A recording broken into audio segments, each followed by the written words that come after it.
This video is going to show you how to pay online. First, you start on the Alvin Community College homepage. Then you go to Paying for College, Make a Payment.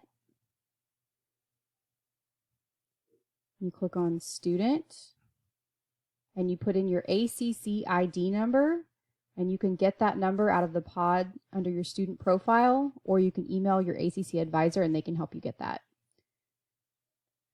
You start with a 0, and it's a 7-digit number.